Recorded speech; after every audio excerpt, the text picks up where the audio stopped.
අයිබෝන් මේ තමයි අපේ SQL for Web Developers tutorial එකේ 13 වෙනි වීඩියෝ එක. මේ වීඩියෝ එක බලන්න යන්නේ database table එකක records update එහෙමත් නැත්නම් modify කරන්නේ කොහොමද?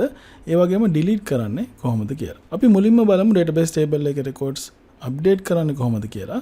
මේ සඳහා අපි පාවිච්චි කරනවා update query එක.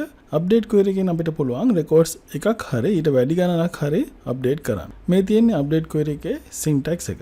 update ඊට පස්සේ අපිට අප්ඩේට් කරන්න අවශ්‍ය ටේබල් එකේ name එක ඊළඟට set keyword එක දාලා අපිට අප්ඩේට් කරන්න අවශ්‍ය column එකේ name එකයි equal sign එකයි value එකයි දෙනවා.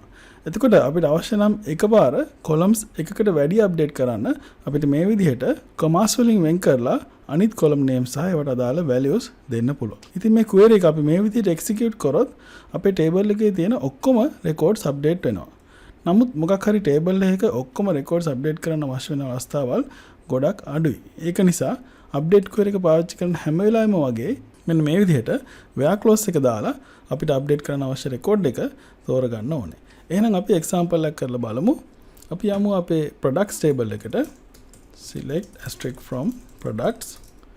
දැන් අපි කියමු මේ product ID number 2 මේ Chang කියන item එකේ price එක අපිට වැඩි කරන්න ඕනේ 25ක් වෙනකම්. දැන්ට තියෙන price එක 19යි. එතකොට මොකද කරන්න ඕනේ? අපි පාවිච්චි කරමු update query එක. update එතකොට update කරන්න අවශ්‍ය table එකේ name එක products ඊට පස්සේ අපි දෙනවා set ඊළඟට අපිට update කරන්න අවශ්‍ය column එකේ name එක මොකද්ද? price අපි කියනවා price equals අපි දෙන්න ඕන අලුත් price එක අපි කියමු 25ක් කියලා. ඊට පස්සේ මතක ඇතුව අපි දෙන්න ඕනේ where clause එක where product id එක equals 2. දැන් අපි මේක run කරලා බලමු. run කරලා ඉවර වෙලා අපි ආයෙමත් records ටික අරන් බලමු. දැන් ඔයාලට පේනවා මේ Chang කියන item එකේ price එක 25ක් වෙලා තියෙනවා. ඒතර අපි තව උදාහරණයක් අරන් බලමු. අපි කියමු මොකක් හරි tax එකක් ඇවිල්ලා මේ හැම item එකකම price එක දෙකකින් වැඩි වෙනවා කියලා. එතකොට අපිට මේක මේ විදිහට කරන්න පුළුවන්. අපිට දෙන්න පුළුවන් update products set price equals price plus 2. ඒ කියන්නේ දැනට තියෙන price එකට අපි දෙකක් එකතු කරනවා. දැන් මේකට අපි where clause එකක් දාන්න ඕනේ. මොකද items ඔක්කොම update කරන්න ඕන හින්දා මේක run කරොත් ඔයාලට බලා ගන්න පුළුවන්. දැන් හැම item එකෙම price එකට දෙකක් එකතු වෙලා තියෙනවා. හරි. ඉතින් මේ විදිහට තමයි අපි table එකක record එක update කරන්නේ. දැන් අපි බලමු delete කරන්නේ කොහොමද කියලා. ඒතර මේ තියෙන්නේ delete query එකේ syntax එක delete from table name. ඊට පස්සේ අපි දෙනවා where clause එක. මොකද where clause එක දැම්ම නැත්නම් මොකද වෙන්නේ? table එකේ තියෙන records ඔක්කොම delete වෙනවා. අපි එහෙනම් එකක් try කරලා බලමු. අපි කියමු මේ products table එකේ product ID 10 වෙන item එක අපිට delete කරන්න ඕනේ කියලා. ඉතින් ඒක අපිට මේ විදිහට කරන්න පුළුවන්. delete from products where product ID equals 10. දැන් ඔයා හොඳට බලන්න මම මේක දැන් run කරනවා. ඊට පස්සේ අපි ගිහලා බැලුවොත් දැන් product ID 10 එක table එකෙන් delete වෙලා තියෙනවා. ඉතින් update query එක වගේම මේකෙත් ඔයගොල්ලෝ නිතරම පරිස්සම් වෙන්න ඕනේ.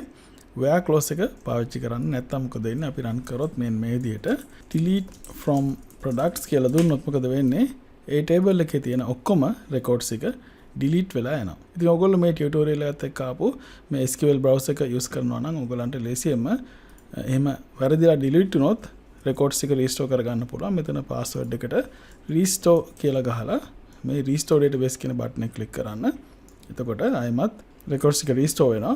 ඔයගලන්ට බලා ගන්න පුළුවන්. ආයෙමත් ඔයගලන්ගේ records ටික ඇවිල්ලා ඇති. ඉතින් මේ අතර ඔයාලට අවශ්‍ය table එකක තියෙන ඔක්කොම records delete කරන්න නම් ඒකට delete query එකට වැඩිය වඩාත් සුදුසු query එක තමයි truncate table කියන query එක.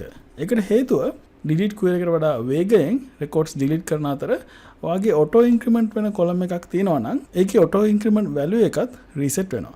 උදාහරණයක් ඇරෙලා අපි ගිහිල්ලා බලමු අපේ categories table එකට. මේකේ category ID එක auto increment field එකක්. ඉතින් අපි කියමු අපි මේකේ records ඔක්කොම delete කරොත් delete query එක පාවිච්චි කරලා අපි දුන්නොත් delete from categories කියලා. දැන් ඔක්කොම delete වුණා. ආයි ගිහලා බැලුවොත් දැන් categories මොකුත් නැහැ. දැන් අපි මේකට අලුත් record එකක් insert කරොත් මොකද වෙන්නේ බලමු. insert into categories. අපි දෙනවා category name description ඊට පස්සේ values අපි කියමු new category දැන් මේක අපි insert කරොත් මොකද වෙන්නේ